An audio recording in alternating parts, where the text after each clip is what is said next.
হরে কৃষ্ণ, রাধে রাধে বন্ধুরা। Happy family blog চ্যানেলে আপনাদেরকে অনেক স্বাগত। বন্ধুরা, আপনার লাড্ডু গোপালকে খুশি করতে ও সংসারে সুখ সমৃদ্ধি নিয়ে আসতে সপ্তাহের এই 7টি দিন আলাদা আলাদা ভোগ দিন আপনার লাড্ডু গোপালকে। দেখবেন আপনার লাড্ডু গোপাল খুব খুশি হবে আর সংসারে সুখ সমৃদ্ধিতে ভরে উঠবে। অনেক হিন্দু বাড়িতেই শ্রীকৃষ্ণের ছোটবেলার রূপকে নারগোপাল হিসেবেই কিন্তু পুজো করা হয়। বাড়িতে গোপাল থাকলে তার পূজার বিশেষ বিধি আচার রয়েছে। জেনে নিন সপ্তাহের কোন দিন তাকে কি নিবেদন করবেন। বিষ্ণুর অষ্টম অবতার শ্রীকৃষ্ণের ছোটবেলার রূপকে নারগোপাল বা লাড্ডু গোপাল নামে পুজো করা হয়ে থাকে। যে বাড়িতে গোপাল থাকে সেই বাড়িতে থাকে পরিবারের সদস্য হিসেবেই দেখা হয়। বাড়িতে একটি ছোট্ট ছেলে থাকলে তাকে যেভাবে আদর যত্ন করতে হয়, গোপালেরও ঠিক সেই রকমই কিন্তু যত্নের প্রয়োজন। তাই বাড়িতে গোপাল রাখলে কিছু নিয়ম মেনে চলা জরুরি, না হলে এর অশুভ প্রভাব গোটা সংসারের উপরও কিন্তু পড়তে পারে। সপ্তাহের 7 দিনে গোপালকে আলাদা আলাদা ভোগ নিবেদন করুন। তো জেনে নিন কি কি ভোগ নিবেদন কোন কোন দিনে করবেন। সোমবার, ননিচোড়া গোপাল নানা ধরনের মিষ্টি খেতে ভালোবাসে। সপ্তাহের প্রথম দিন সোমবার হলো চন্দ্র দেবতার দিন। এই দিনে গোপালকে ক্ষীর নিবেদন করুন। এর ফলে আপনার স্বাস্থ্য সংক্রান্ত সব সমস্যা দূর হবে। মঙ্গলবার, গোপালকে লাল রঙের কিছু নিবেদন করা অত্যন্ত শুভ বলে মনে করা হয়। মঙ্গলবার হলো বজরং বলির দিন। প্রতি মঙ্গলবার গোপালকে লাল আপেল ও বেদানা বা লাড্ডু নিবেদন কিন্তু করতে পারেন।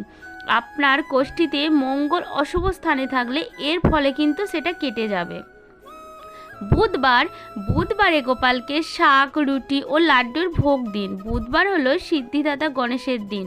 প্রচলিত বিশ্বাস অনুসারে এই দিন গোপালকে শাক, রুটি ও লাড্ডু নিবেদন করলে জীবনের সব দুঃখ কষ্ট থেকে আপনি কিন্তু মুক্তি পাবেন। বৃহস্পতিবার, প্রতি বৃহস্পতিবার লাড্ডু গোপালকে হলুদ রঙের ভোগ নিবেদন করুন। জ্যোতিষ অনুসারে বৃহস্পতিবার হলো শিব বিষ্ণুর দিন। এদিন গোপালকে লাড্ডু ও জিলিপি নিবেদন করলে তার শুভ ফল লাভ করবেন। শুক্রবার গোপালকে নিবেদন করুন সাদা রঙের মিছরি। শুক্রবার হলো মা লক্ষ্মীর দিন। এদিন গোপালকে মিছরি নিবেদন করা খুব শুভ। এর ফলে আপনি জীবনের সব ক্ষেত্রে সাফল্য পাবেন।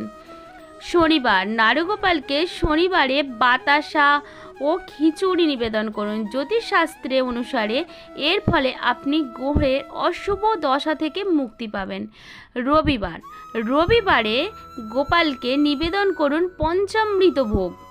এর ফলে আপনার সংসারে সুখ শান্তি বিরাজ করবে। লাড্ডু গোপালের আশীর্বাদ সব সময় আপনার পরিবারের উপর কিন্তু বজায় রাখবে। শ্রীকৃষ্ণ নিজে আশীর্বাদ কিন্তু আপনার পরিবারের উপর করবেন। তো বন্ধুরা, আশা করি আপনারা বুঝতে পেরেছেন যে লাড্ডু গোপালকে আপনার সোনাকে কোন দিন কি ভোগ নিবেদন করবেন। কোন দিন কি ভোগ নিবেদন করলে আপনার লাড্ডু গোপাল কিন্তু খুব খুশি হবে। আর লাড্ডু গোপালকে খুশি করতে যেই দিন যেই ভোগগুলোর কথা বলা হলো অবশ্যই কিন্তু নিবেদন করুন। দেখবেন আপনার লাড্ডু গোপাল কিন্তু প্রচুর খুশি হবে, খুব হাসবে, সেটা আপনি কিন্তু অনুভব করতে পারবেন।